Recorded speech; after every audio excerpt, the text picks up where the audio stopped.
Okay, so in this next example here, once again, we're going to discuss where the center is and what is the radius of convergence. Okay, so I know it is centered at 2 because we have x minus 2, so therefore it's going to be 2. Now, that means I know for a fact of the three things, we know it's going to converge at 2 for x equals 2 for sure. Okay, so now what we're going to do is we're going to test for the other, we're going to look for the other values. This is the radius part. So I'm going to go ahead and jump right into finding my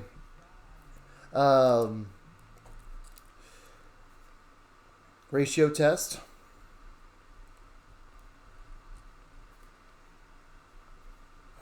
The n plus 1 term divided by the nth term.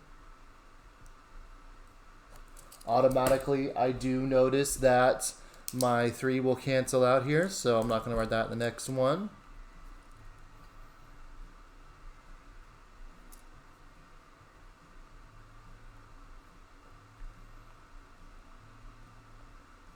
Expanding the power slightly.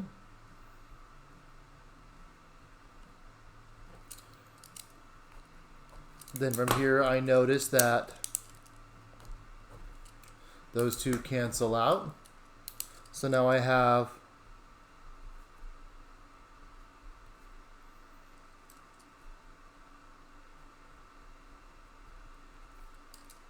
this. So now here's the thing.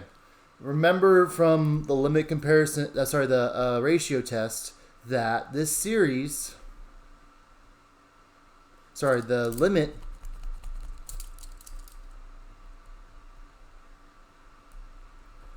of an plus 1 over a sub n must be, if it's less than 1, it converges. If it's greater than 1, it diverges. And if it's equal to 1, it's inconclusive. So, what I'm going to do here is I'm going to make this, we want it to be less than 1 because we want to know where does it converge. So then from there, we're going to just go ahead and break off over here from the limit.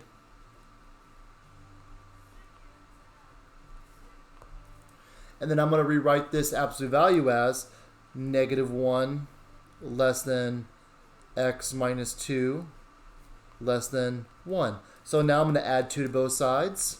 So we'll add all the sides, excuse me.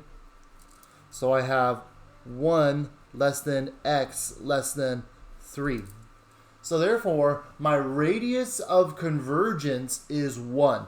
Now, notice our distance is 2 between the two values. Now, I would typically consider that to be, if you want to think of it in that fashion, as a diameter. But remember, half the diameter is the radius. So the radius, our capital R, is 1 in this case, because that's the distance from its center to its to its endpoints. Okay, let's go ahead and dive right into the next example.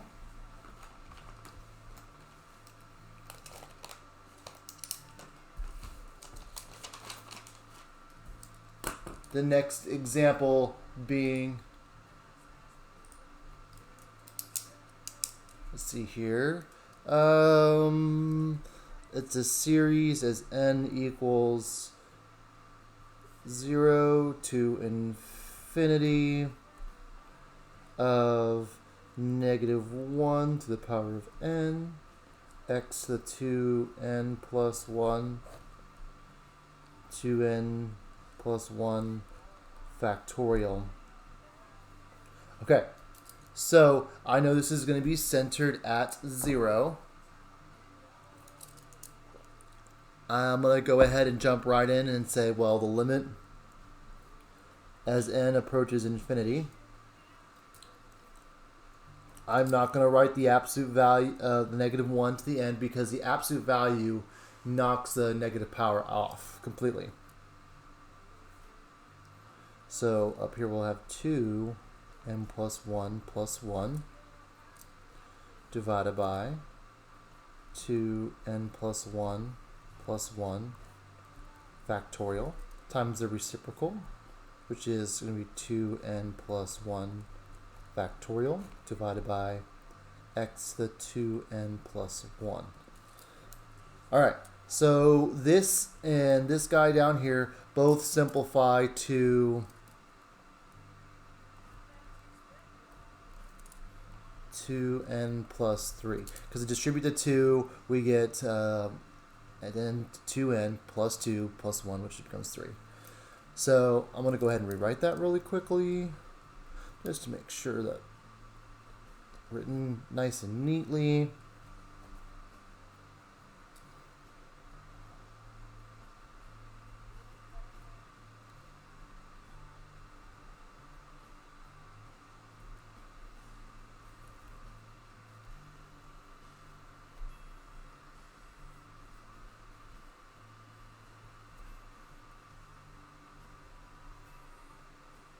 Okay, and the way I'm going to go ahead and continue to simplify this problem is I'm going to go ahead and break this guy up into x to the 2n times x cubed, and then I'm going to leave this guy alone, and then I'm going to kind of use the factorial rule to drop this guy down by a few terms, excuse me.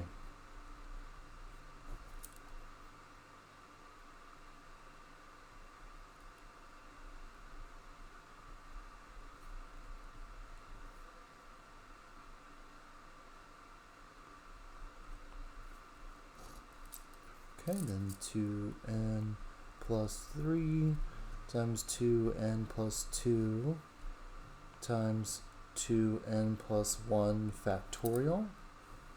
So you came down 1, 2 to this term right here.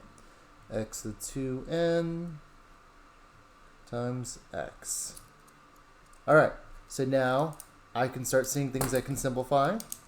So this x to the 2n, x to the 2n, 2n plus 1 factorial, 2 plus n factorial, x, and that becomes x squared. So my final limit that I'm going to be looking at, as n approaches infinity, is going to be x squared divided by 2n plus 3 times 2n plus 2.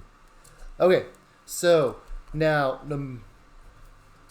once again, we're going to check to see where is it less than 1. Now, here's the thing. X is actually going to be a fixed. Every time we have to think about x as a fixed value, because we have to see where does it converge for every constant value of x. So what that's saying is whatever x you plug in here is constant. N is the thing that's changing. N is the thing that's growing.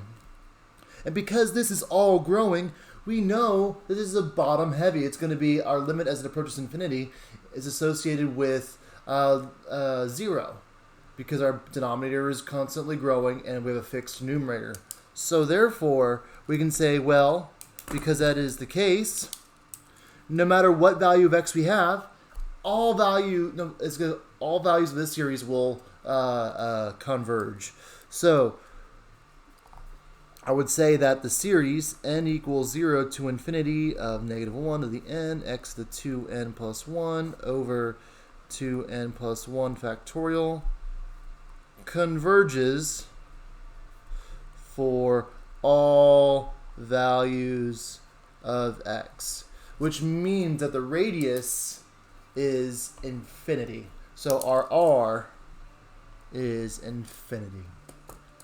Okay, so in the next video, I have 2 more examples I want to go over, and then I'm going to go ahead and give you the homework for this evening.